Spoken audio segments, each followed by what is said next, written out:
Hello and welcome back to the Evolution of Medicine News Videocast. It is Saturday, the 6th of February, and we are back for another episode, wrapping up the news for health professionals.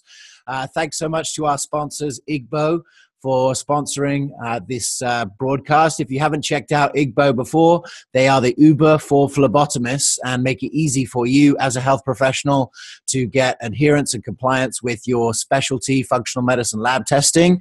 Check out goevomed.com/Igbo to find if there are Iggies in your area. We are very excited for this news because we have a new format.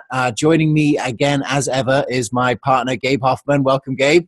Hey, James. How are you? And very well. And a special treat this week, we have a special guest with us, and it's John Weeks of the Integrator blog and various other roles within the industry. Great to be here with you, John. Nice to be here with the two of you. So when we have a guest, we've asked them to bring their own news stories that they found interesting from the last little while. And so, John, we're going to start with some of the things that you thought were interesting in the last couple of weeks. And let's start with this one. This says, panel urges all U.S. adults to be screened for depression. New guidelines updated for the first time since 2009, published in JAMA, our recognition of the devastating toll mental illness is taking around the world. So, John, what caught your eye about this one? Well, my first thought, without even reading into the article, was a concern that the screenings were just going to lead to a lot more drug prescriptions, and this incredible movement is decried on one hand of the drugging of our culture for many, many kinds of conditions would just be vastly enhanced by more and more people being screened. What person is not depressed on a given day, and they happen to catch you then, who knows what might happen. The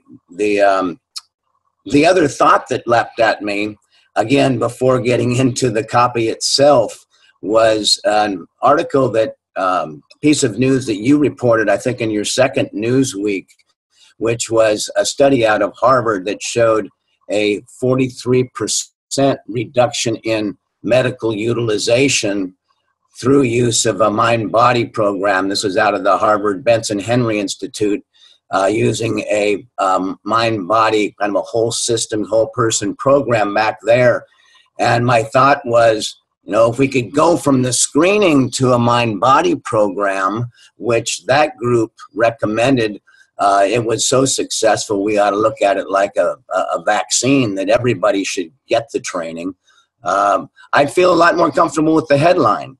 The tendency is to go straight to drugs, unfortunately, which kind of violates the appropriate therapeutic order for any practitioner who wants to, above all, do no harm, which all, of course, are called to do.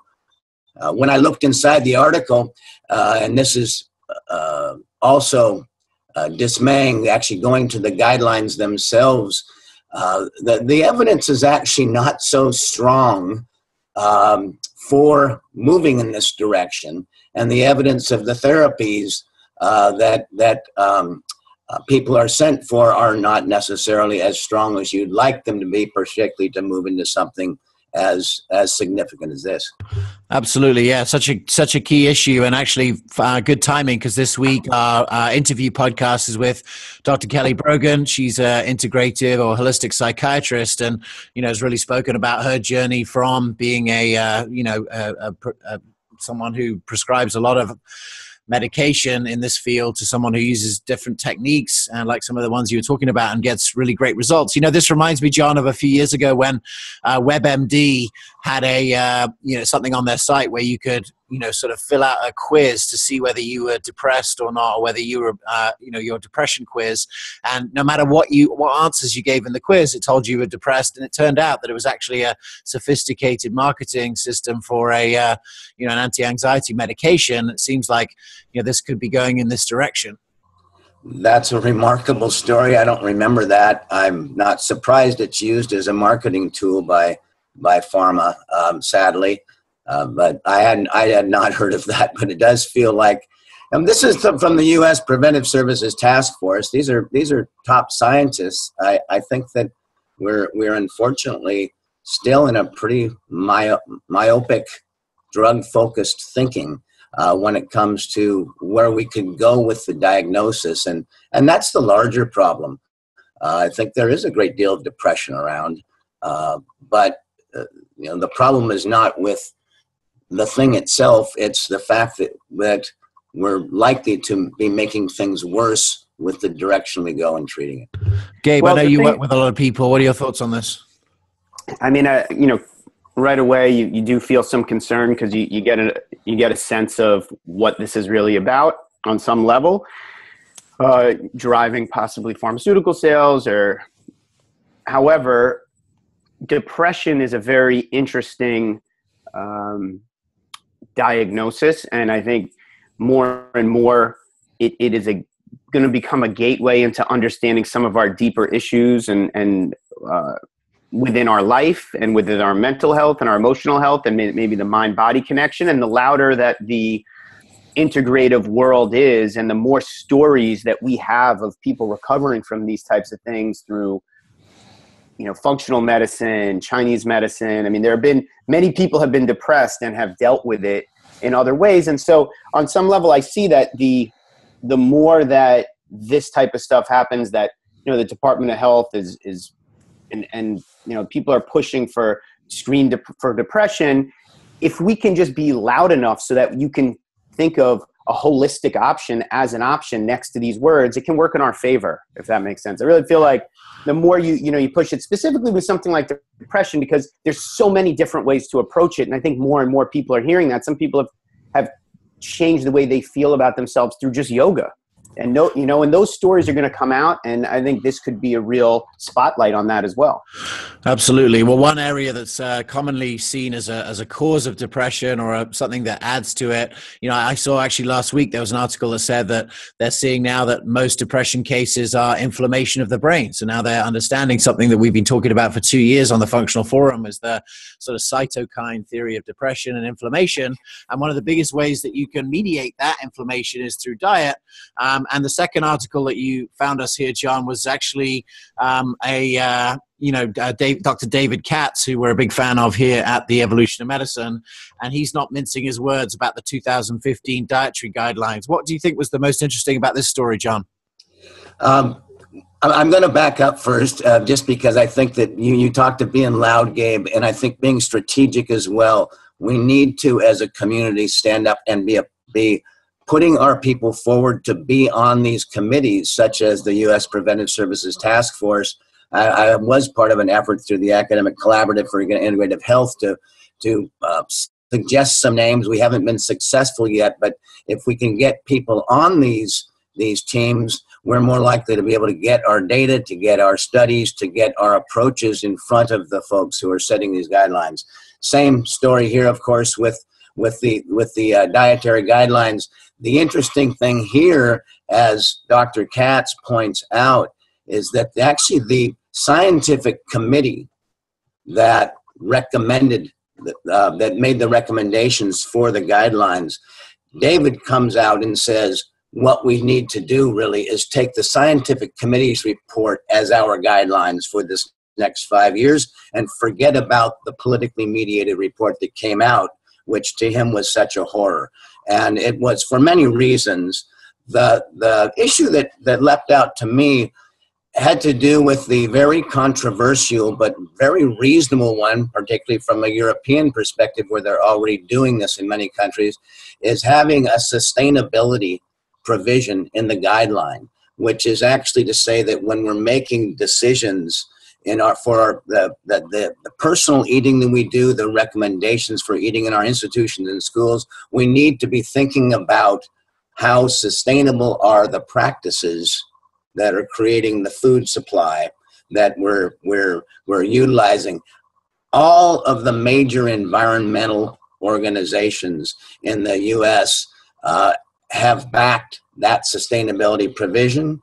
Major research institutes and initiatives such as the one at Johns Hopkins are backing this direction. I think it's a wonderful opportunity for the integrative health and medicine movement, which is full of people who are committed environmentally, to truly announce their connection to that inclusion of sustainability by getting in early to the campaign towards the 2020 guidelines to make sure that sustainability comes in. It's one of the most significant ways to shift the system in which we operate, is to get that sustainability provision in the guidelines. It was a great move forward by the Scientific Review Committee. As David said, it's just too damn bad that President Obama allowed his Departments of Agriculture and Health and Human Services to step on the recommendations of science. Absolutely. Gabe, I know you've tried a few different diets in your time and talked about them and evangelized on them. What were your thoughts on this article?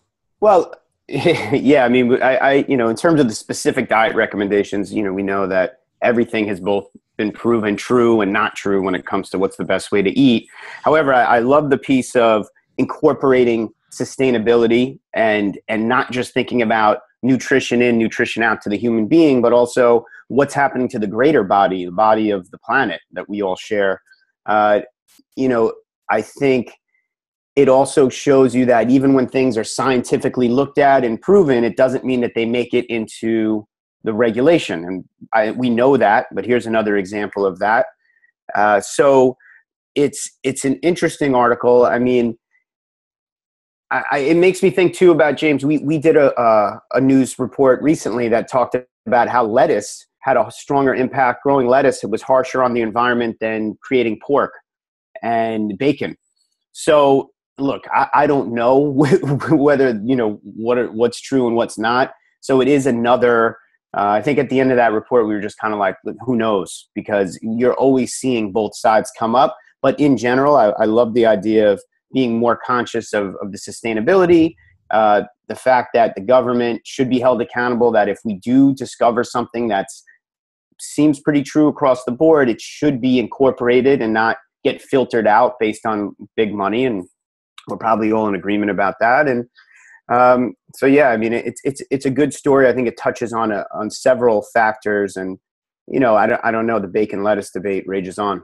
Yeah, we'll continue to rage on, and it's very interesting because what we're really talking about here is incorporating external costs into the equation, and these things about these external costs, they really don't.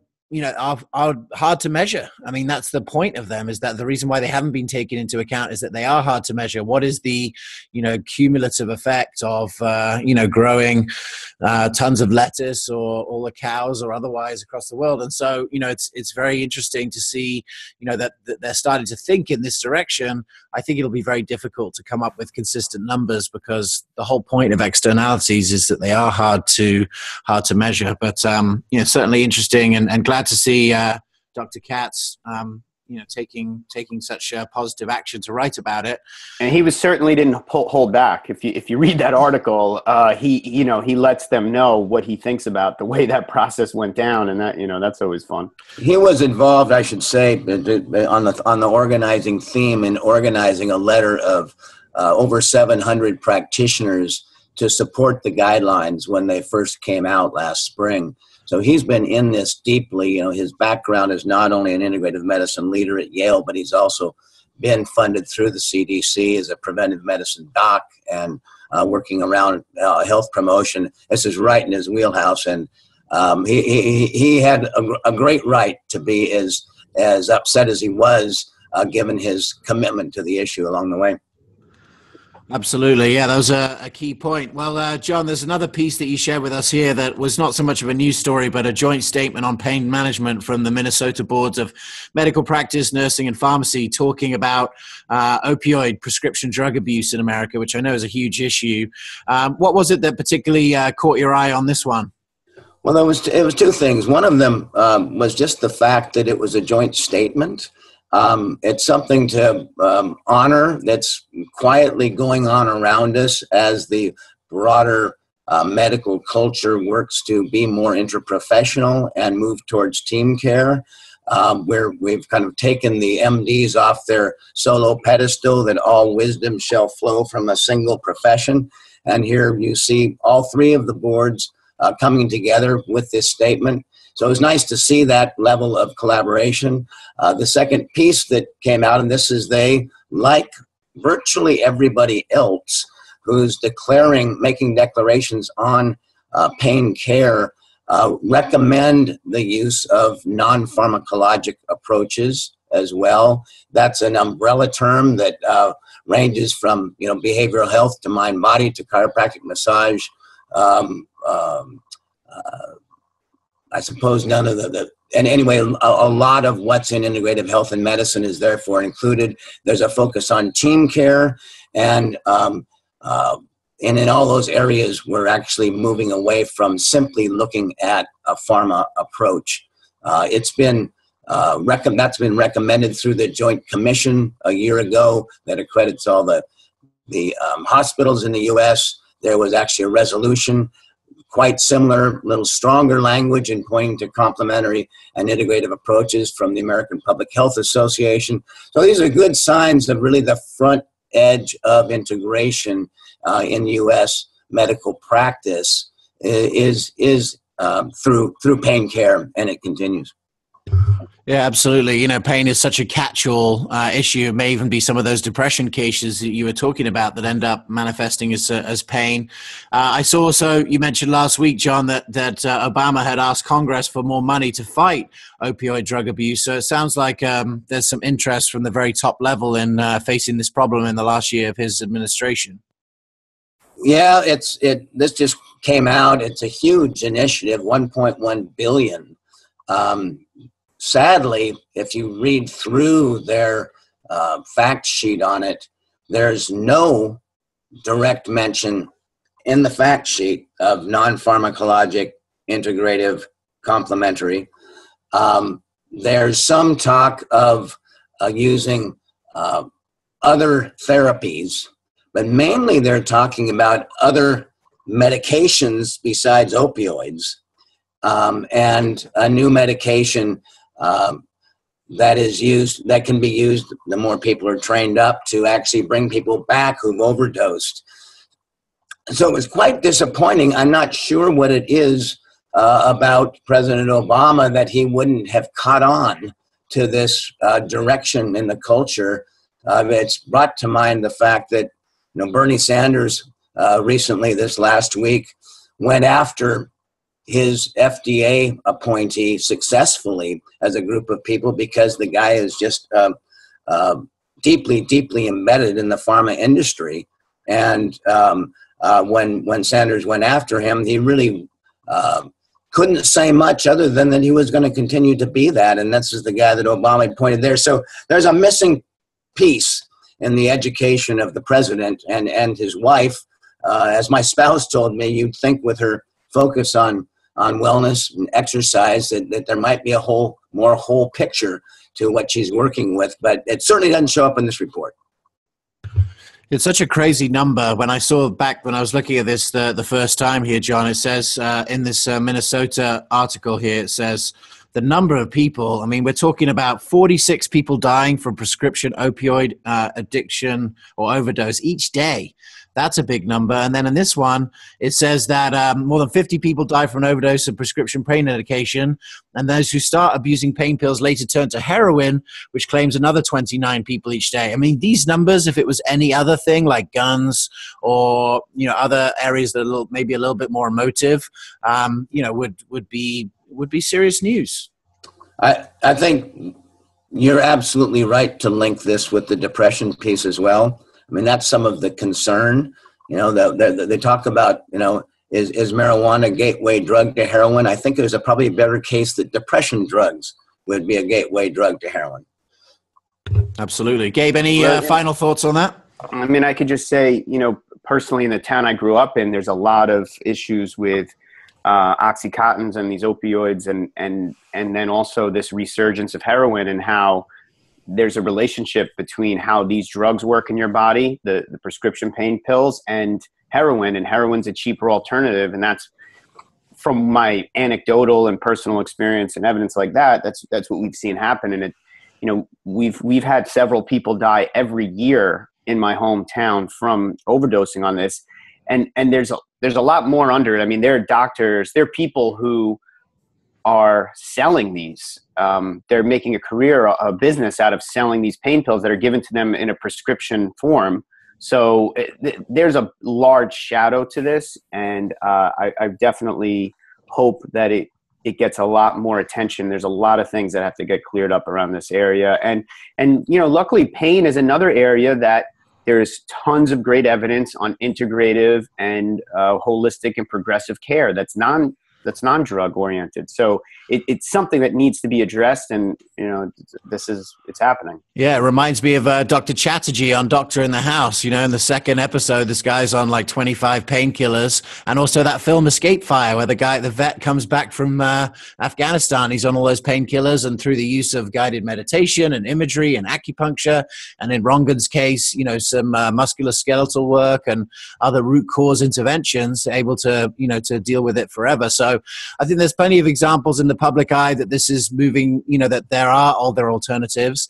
And I think that, all these news as ever, points us in the fact that the integrated practitioner community will be more and more relevant to the future of medicine. So I really appreciate these articles that you brought forward here, John. And if you're a fan of John Weeks, or if you're just finding out about him for the first time, you will be able to see him a number of times in the next little while. On the 26th and 27th of February, he will be featured at the Integrated Health Symposium. I'm going to sit on one of his panels there. So if you're in New York and you're coming to that conference, see you there. And also, he'll be featured on the next Functional Forum on the 29th of February, along with Dr. Kelly Brogan, and a keynote from Dr. Jeffrey Bland, the father of functional medicine. So we are very excited to be working with you, John. Thanks so much for finding such interesting articles. If you're listening to this, we'd love to get your articles of the things you think are interesting. You can send them to news@goevomed.com, and keep those articles coming. It's been great to get those. And so I'll just end up by saying thanks, Gabe Hoffman. Any other thoughts? Yeah, and as always, let's keep the conversation going. I think these are really fertile ground to have a discussion. And like we've said, James and I, we have these conversations offline. So we'd love to have these conversations with people more than just us. And it's great to have John here today, and would love to continue the dialogue, maybe in the comments. And these are passionate topics. So there's always more for us to learn and to be aware of. So we appreciate the community sharing. James, I could share that I actually have submitted an article that I wrote yesterday on seeing this article about Obama's program. I wrote it as an open letter to President Obama on the plan that's submitted to the Huffington Post. It probably will be posted within the next couple of days, so keep your eyes out for it. It summarizes a whole lot of the movement that they just missed in their work here, and an attempt to call them towards it. So, John, feel free to post that in the comments as well, so everyone can find it right there. Okay. We will get those details to you. Thanks so much, everyone, for watching. And again, thank you for IGBO for sponsoring this podcast. IGBO is the Uber for phlebotomists. If you want to do root cause resolution medicine, you need to do effective testing. And IGBO makes that so much easier by having one of their phlebotomists show up at your patient's home or office. And the good news is the lab pays for it. So the patient or the doctor don't have to pay for it. We're excited to have these kind of sponsors that are bringing integrated medicine to the forefront and making it more efficient and effective. This has been the Evolution of Medicine News podcast. I'm your host, James Maskell, and we'll see you next time.